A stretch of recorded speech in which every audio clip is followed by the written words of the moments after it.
지난주에 살펴본 대로 바울이 데살로니가에서도 그렇고 또 베레아에서도 그렇고 유대인과 유대인에 의해 동원된 불량배들 때문에 계속해서 이 도시 저 도시 이 나라 저 나라로 피신을 해야 했습니다. 근데 참 놀랍게도 그가 핍박을 당하고 피신을 하는 족족히 하나님의 뜻대로 로마로 가까이 가게 되는 놀라운 하나님의 은혜가 있었다라는 것이죠. 저와 여러분이 삶에서 일어나는 모든 일들, 그것이 어떤 일이든지 간에 하나님의 나라로 가까이 가게 되는, 더 가까이 가게 되는 놀라운 자양분이 될 줄로 믿습니다. 이제 이른바 바울이 이제 스토킹 테러를 계속해서 당하게 되는 거죠. 그래서 바울은 이제 동역자인 실라와 그리고 디모데를 두고 훗날을 도모하면서 다른 도시로 이제 피신을 하게 됐습니다. 그리고 간 곳이 오늘 본문에 나오는 그리스 아가야 지방 아테네라는 곳이었습니다. 우리 16절 보겠습니다. 시작. 아테네에서 그들을 기다리는 동안 바울은 그 도시가 우상으로 가득 찬 것을 보고 매우 격분했습니다. 아테네에 도착한 바울이 짐을 풀고 시가지를 돌아보게 되었습니다. 그런데 그가 돌아본 도시의 풍경은 우상으로 가득 찬 풍경이었습니다.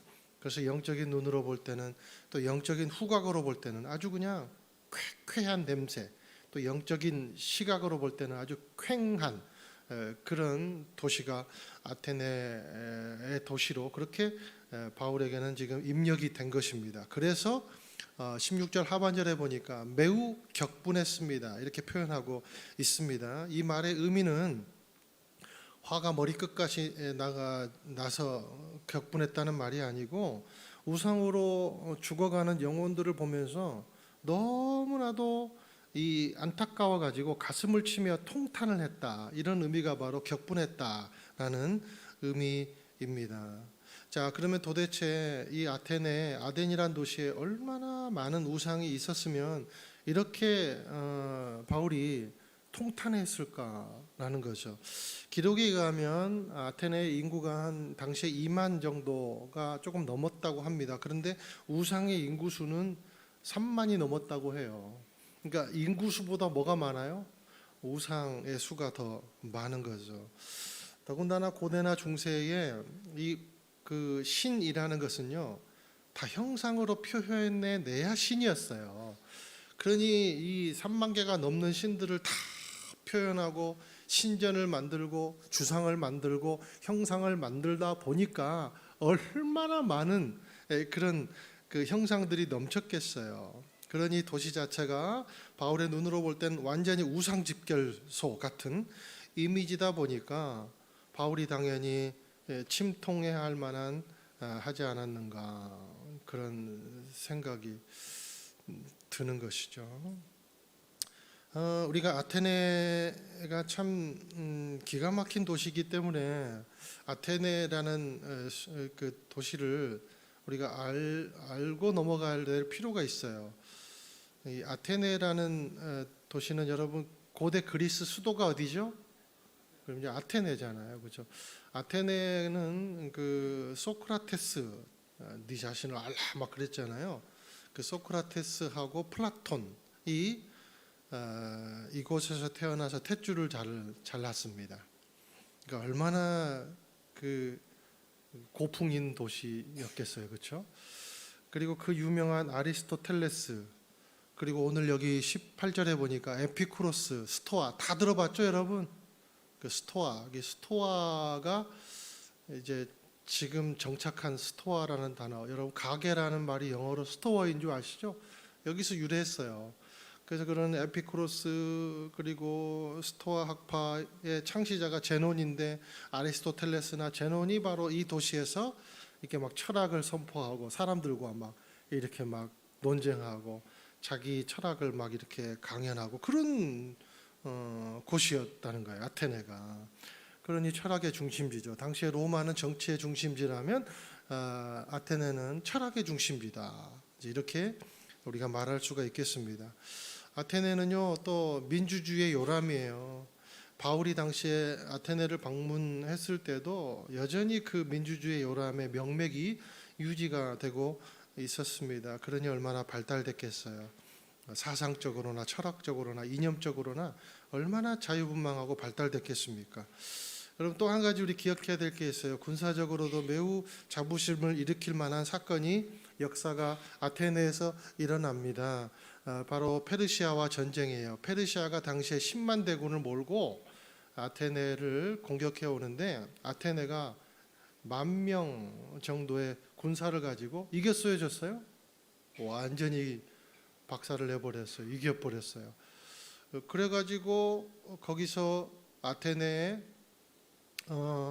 승전보를 전하기 위해서 한 병사가 몇 킬로를 달리죠? 42.195km 정도를 달려가지고 아테네에서 이렇게 막 승리의 소식을 전하고 쓰러졌다는 거 아니에요. 그래서 거기에서 유행한 게 요즘 올림픽 뭐예요? 마라톤 대회. 이게 아테네입니다. 그러니까 정치적으로, 군사적으로, 그리고 철학적으로, 이념적으로 얼마나 자부심이 강했겠어요. 지금도 이제 아덴의 옛 터를 가면 그 엄청난 걸작품인 건축물과 그리고 조각품을 볼 수가 있대요. 자, 그런데 과연 바울의 눈으로 볼 때 이 건축물과 조각물들이 과연 걸작으로 보였을까요? 전혀 그렇지 않았겠죠. 아마 바울의 눈으로 볼 땐 이교도들의 신전과 그리고 우상의 조각물에 불과하게 보였을 것입니다. 그러니까 바울은 일반 관광객들이나 어떤 시민들과는 완전히 다른 시각으로 아덴을 보았고 그래서 통탄할 정도로 격분을 한 거예요. 18절도 보겠습니다. 시작. 에피쿠로스 철학자들과 스토아 철학자들도 바울과 변론을 했습니다. 이 말쟁이가 무슨 말을 하려는 것인가? 또 다른 사람들은 그가 외국의 다른 신들을 전하는 사람인가 보다라고 했습니다. 그들이 이렇게 말한 것은 바울이 예수와 그 부활에 대한 복음을 전하고 있었기 때문입니다. 자, 이 사람들이 자부하고 있는 철학의 사조들이 두 개 나오는데 하나는 에피쿠로스 또 하나는 스토아 철학입니다. 그런데 저는 솔직히 에피쿠로스, 스토아 아무리 책을 봐도 눈에 들어오지도 않더라고요. 솔직히 관심도 없어요. 저는 굉장히 게으른 목사인가 봐요. 저는 이단에 대해서 솔직히 관심이 없어요. 그리고 막 다른 교회 그런 것도 솔직히 막 관심이 별로 없어요. 뭐 운동이 벌어진다 그런 것도 막 이렇게 별로 그렇게 관심이 없어요. 그리고 저는 또 아는 목사님이 몇 없어요. 유명한 목사님들 이름대도 저는 잘 몰라요. 좀 게으르나 봐요. 근데 제가 관심 갖는 것은 그냥 오로지 그냥 말씀 보고 교회 섬기고 그런 게 제 관심인데 이런 것이 나오면 여러분도 머리 아프죠? 저도 머리가 아파요. 근데 이제 정리를 안 하고 갈 수가 없어요. 왜냐하면 이 에피쿠로스 그리고 스토아를 알면 우리가 이제 지금 이 설교에서 다뤄야 되는 중요한 문제가 여기서 도출을 되기 때문입니다. 정리해 보면 에피쿠로스 학파는 행복한 인생의 비결을 어디서 찾았냐면 정신적인 쾌락에서 찾았대요. 육체적인 쾌락이 아니고. 그러니까 굉장히 고상하죠? 좋은 거죠? 나쁜 거 아니잖아요. 그러니까 이 낙관주의, 쾌락주의 이런 것을 추구했는데 나중에 이것이 이제 근대에 들어와서 하나의 사조가 형성이 되는데 그게 뭐냐면 허무주의를 낳아요. 이 에피쿠로스 학파를 통해서 허무주의가 이제 나오는 거예요. 자, 스토아 학파는 자연에 순응하며 사는 것을 인생의 목표로 삼았답니다. 그래서 어디 산에 들어가 사는 것을 목표로 삼은 것이 아니라 이 사람들은요 굉장히 탁월한 의식을 가졌어요. 왜냐하면 도덕적이면서도 탁월함을 추구하고 탁월함을 추구하면서 합리적이고 합리적이면서도 자족적인 인생이 결국 진실된 인생이라고 강조했어요. 그러니까 얼마나 여러분 아름답습니까? 고개가 끄덕여지죠. 저도 당시에 중세 이 아테네에 살았다면 아마 이 스토아 이 철학에 푹 빠져 들어갔을 것 같아요. 굉장히 고귀합니다. 그런데요, 이 좀 더 살펴보면 얘기가 달라져요. 스토아 사상이 강조하는 특이점이 하나 있다는 겁니다. 그게 뭐냐면 사람이요, 이렇게 자족하며 살고 탁월하게 살고 그리고 도덕적으로 살다가 더 이상 이런 삶의 존엄성을 유지할 수 없을 때 그것을 도피할 수 있는 단 한 가지 방법이 있다. 그게 뭐냐면 바로 자살이다라고 가르쳤대요. 이 스토아의 그 창시자가 누구라 그랬어요? 제논이라 그랬죠.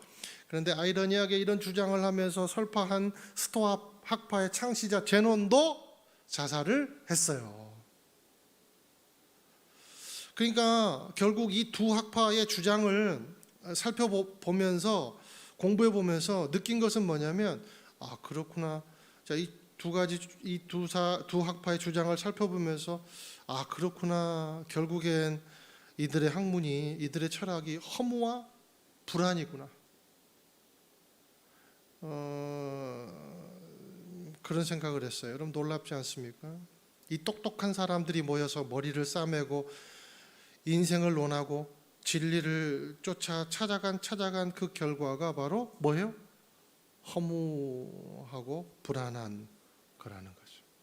그래서 그것을 못 견뎌 자살을 하는 거죠.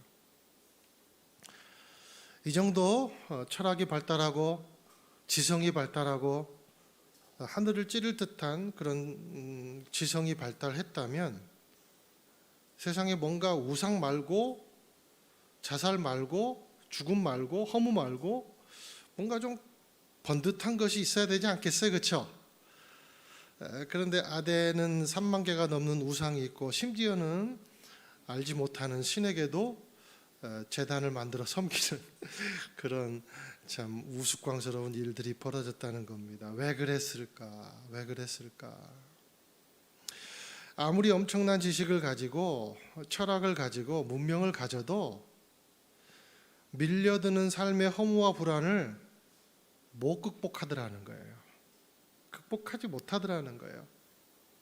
그러니까 생명의 근원이 되시는 하나님을 붙잡고 있지 않으면 모든 영혼은 공허와 허물과 불안에 빠지게 되더라는 겁니다.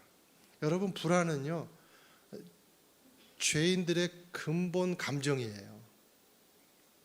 이건 제가 한 말이 아니라 하이데거가 한 말입니다. 여러분 인생이 허무하면요 불안해져요.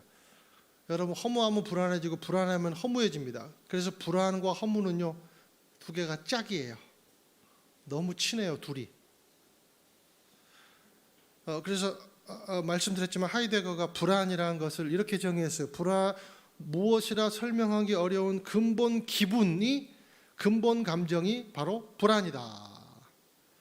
여러분 저와 여러분도 무언가 해석하기 어려운 불안이 막 이렇게 갑자기 엄습해 올 때 느끼지 않아요? 그죠?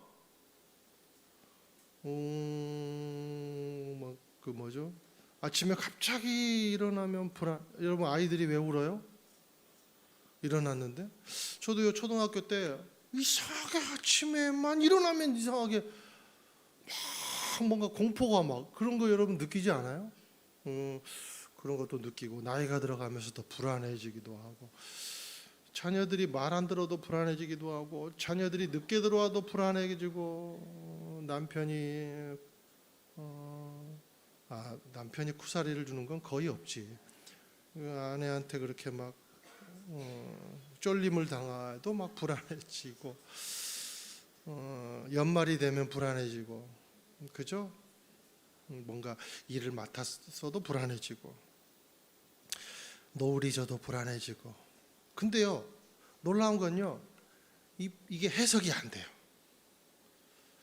이 불안이라는 게 해석이 되면 좋겠는데 이게 이 감정이라는 게 근본 감정이기 때문에 이 해석이 안 되는 거예요.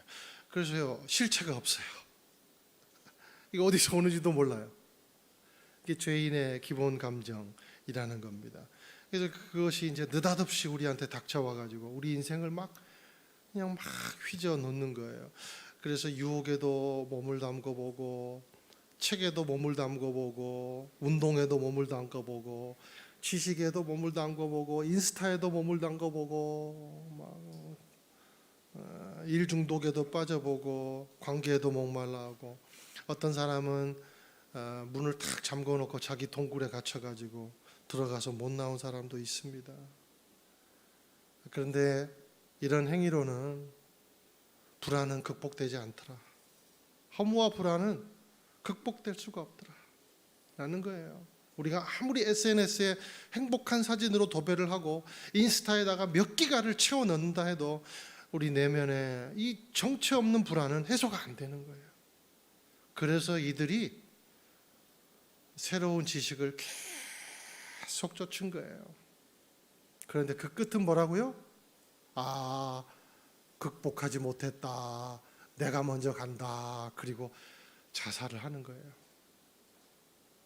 우리가 람보르기니를 타면서 왜 마약을 합니까? 내가 그렇다는 게 아니고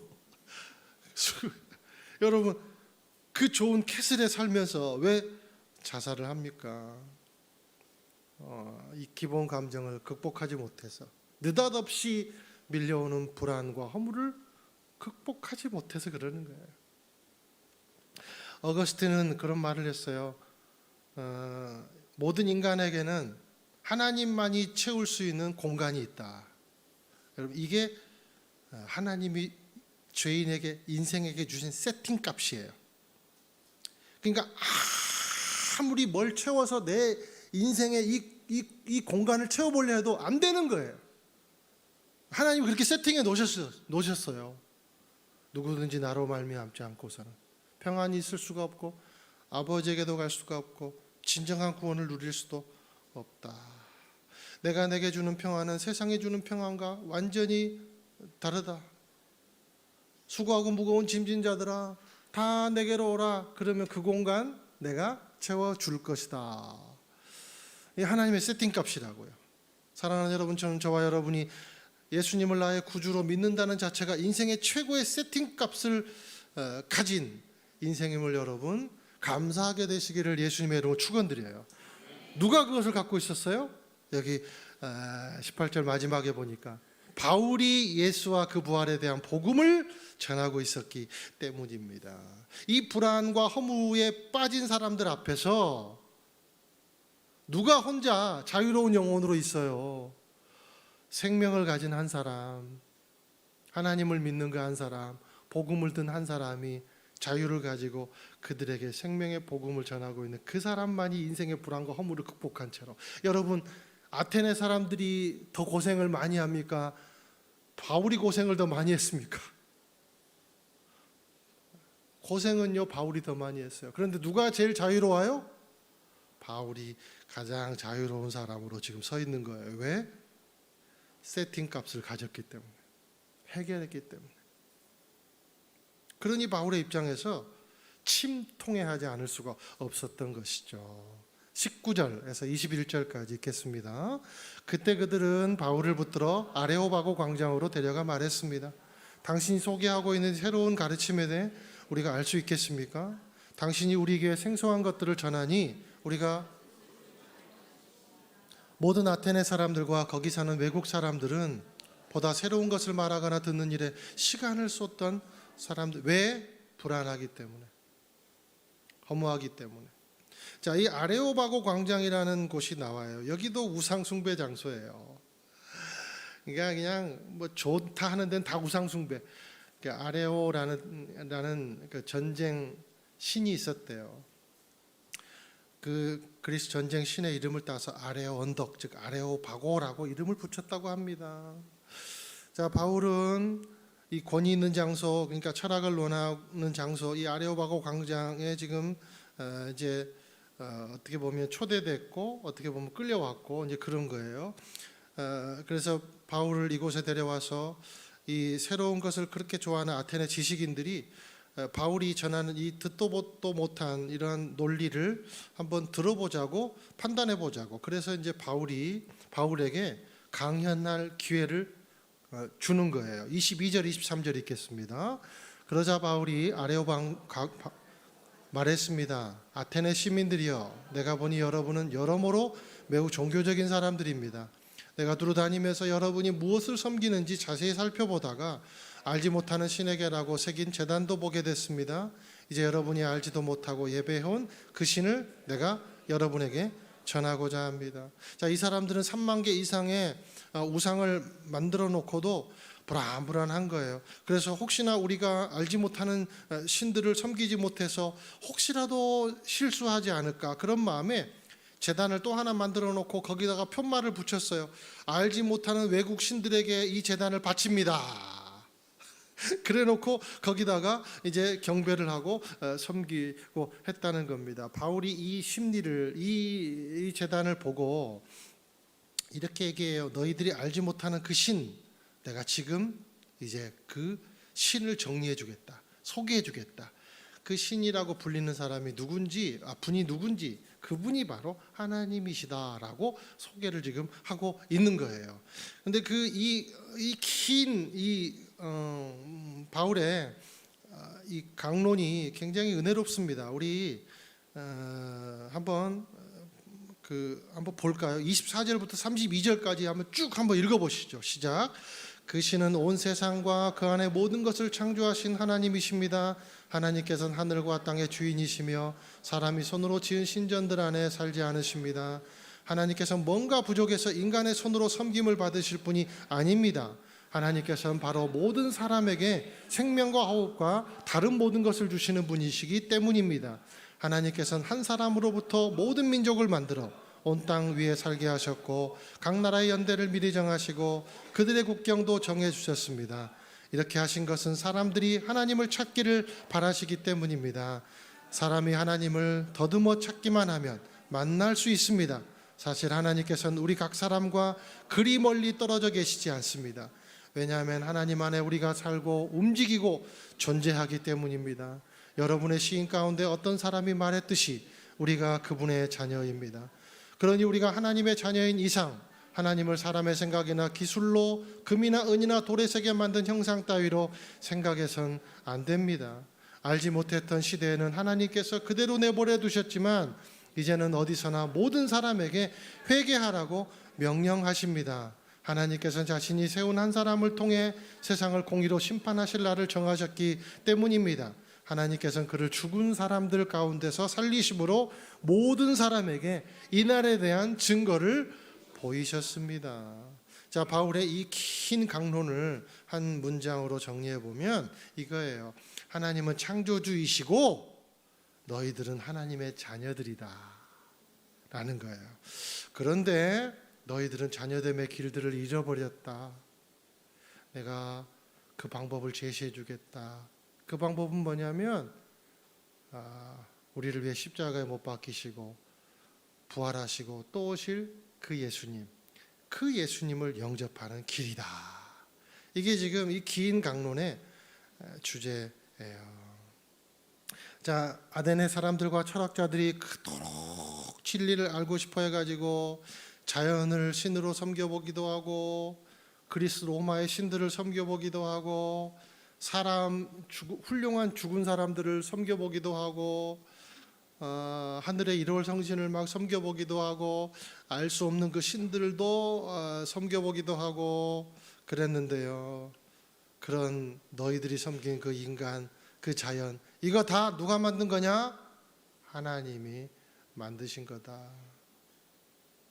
그것이 내가 너희들이 알지 못하는 그 신이 하나님임을 내가 너희들에게 소개해 준다라는 거예요. 만물을 창조하시고 우리에게 호흡을 불어 넣어 주신 분이 바로 하나님이신데 이제 그분을 알기만 하면 너희들은 더 이상 우상을 만들지 않아도 되고 철학과 이념을 쫓다가 그렇게 맨날 공허하고 그 공간 채우려고 그냥 그렇게 알지 못하는 새로운 것을 계속해서 받아들이고 그것도 채워지지 않으니까 자살을 하고 그리고 죽음의 문제, 허무의 문제를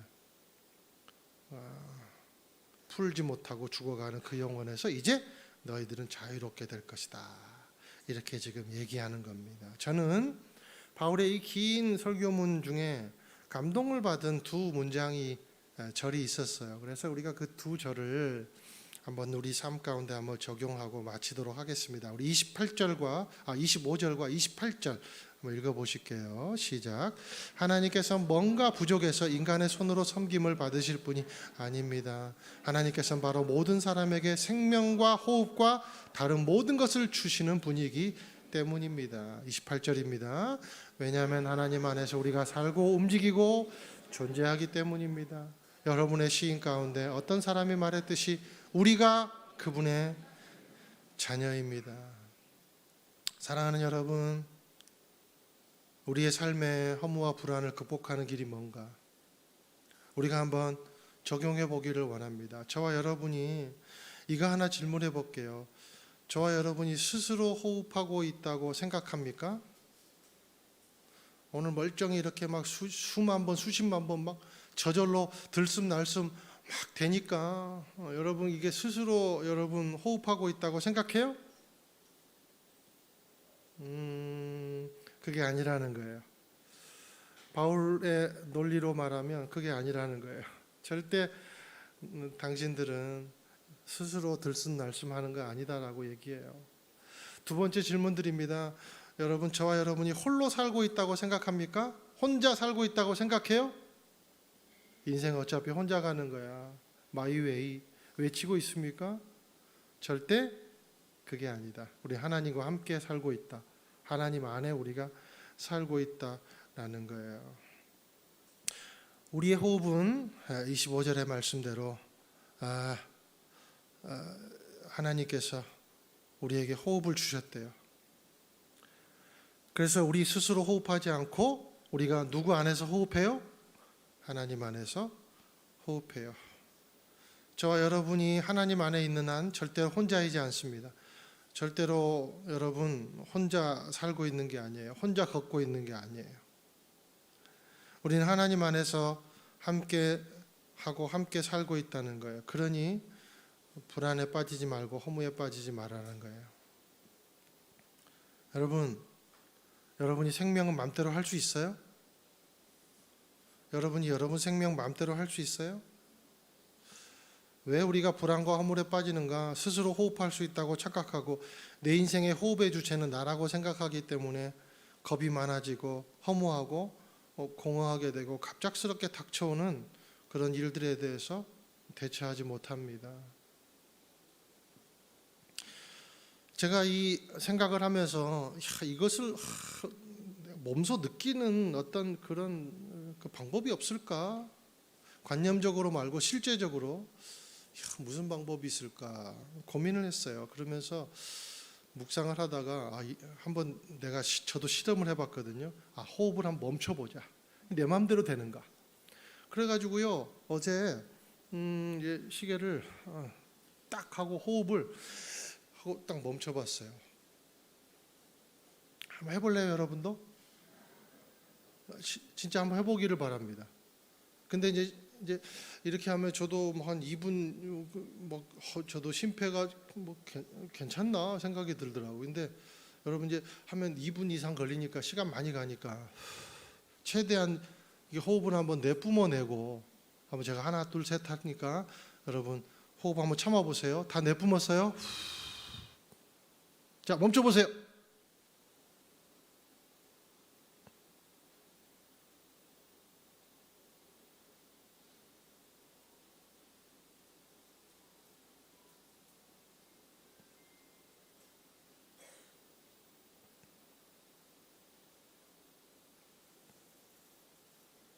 하고 있어요?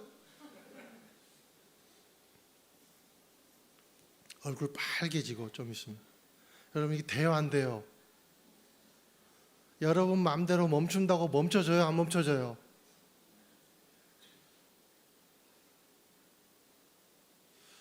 우리의 호흡은 누가 주장합니까? 내가 주장합니까? 하나님이 주장합니까? 하나님이 주장하세요. 절로 되는 게 아니에요. 이게 창조입니다. 이게 피조물이에요. 하나님이 지켜주시고 하나님이 책임져 주신다는 거예요. 여러분 호흡의 주체가 우리라고 생각해요? 여러분 날숨이 우리 마음대로 여러분 조절할 수 있다고 생각해요? 하나님이 주장하십니다. 교만을 내려놔야 돼요. 하나님은 호흡하고 있는 우리 존재의 나약함을 다 알고 계세요. 하나님은 모든 것을 다 갖고 계시지만 그러한 하나님은 우리에게 받기를 원하십니다. 그리고 하나님은 우리가 하나님이 갖고 있는 모든 것을 우리에게 주시기를 원하십니다.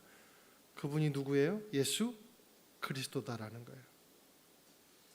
하나님은 들숨날숨도 마음대로 조절을 못하는 우리를 받아주시고 우리의 체질을 아시고 우리를 사랑해 주십니다. 그래서 우리가 하나님의 자녀라는 거예요. 그 증거가 십자가와 부활이에요. 인간은요 끝없이 기대야 살아남아요. 요즘에 우리가 막 너무 자기 자신 이러는데요. 이게 위험해요. 우리는 사람이 옆에 있어야 되고요. 우리는요 가족이 옆에 있어야 되고요. 우리는 공동체가 옆에 있어야 살아요. 그런 존재가 우리예요. 왜냐? 우린 나약하기 때문에. 우린 주님이 있어야 살아요. 사랑하는 여러분, 끝없이 기대야 살아남는 인간에게 단 하나의 해결책이 있습니다. 믿음이에요. 믿음 하나면 돼요. 여러분, 믿음이 얼마나 중요한지, 믿음이 얼마나 우리의 삶의 모든 것을 극복해 주는지 볼까요? 히브리서 11장 6절입니다. 시작. 믿음이 없이는 하나님을 기쁘게 할 수 없습니다. 그러므로 하나님께 나아가는 사람은 하나님이 계신 것과 하나님은 그분을 간절히 찾는 사람들에게 상 주시는 분임을 믿어야 합니다. 자, 믿음이 없이는 하나님을 기쁘게 할 수 없습니다. 이걸 다른 말로 해석해 보면 믿음이 없이는 삶의 기쁨도 없다는 거예요.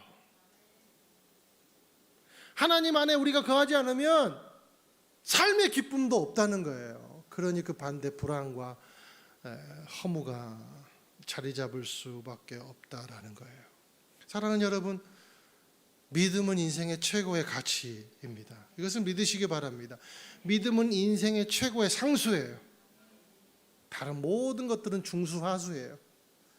믿음이 최고의 상수인 줄로 여러분 믿게 되시기를 주님의 이름으로 축원을 드려요. 사랑하는 여러분, 오늘 아테네 사람들을, 이 시민들을 바라보면서 느끼는 바가 뭡니까? 하나님을 하나님으로 깨닫지 못하면, 하나님의 자녀됨을 내가 인정하지 않으면, 그래서 스스로 진리를 찾고 스스로 인생의 일들을 찾아 고상한 것을 찾아 헤매다 보면 인생은 반드시 제논처럼 허물어가고 공허러가고 결국은 멸망으로 간다라는 거예요. 바울도 이것을 알았기 때문에 자기가 갖고 있는 모든 지식을 배설물로 여겼다는 거죠. 그리고 이신드그 믿음을 그의 인생의 최고의 상수로 두니까 완전히 인생이 뒤바뀌어지는 놀라운 역사가 임하더라라는 것입니다.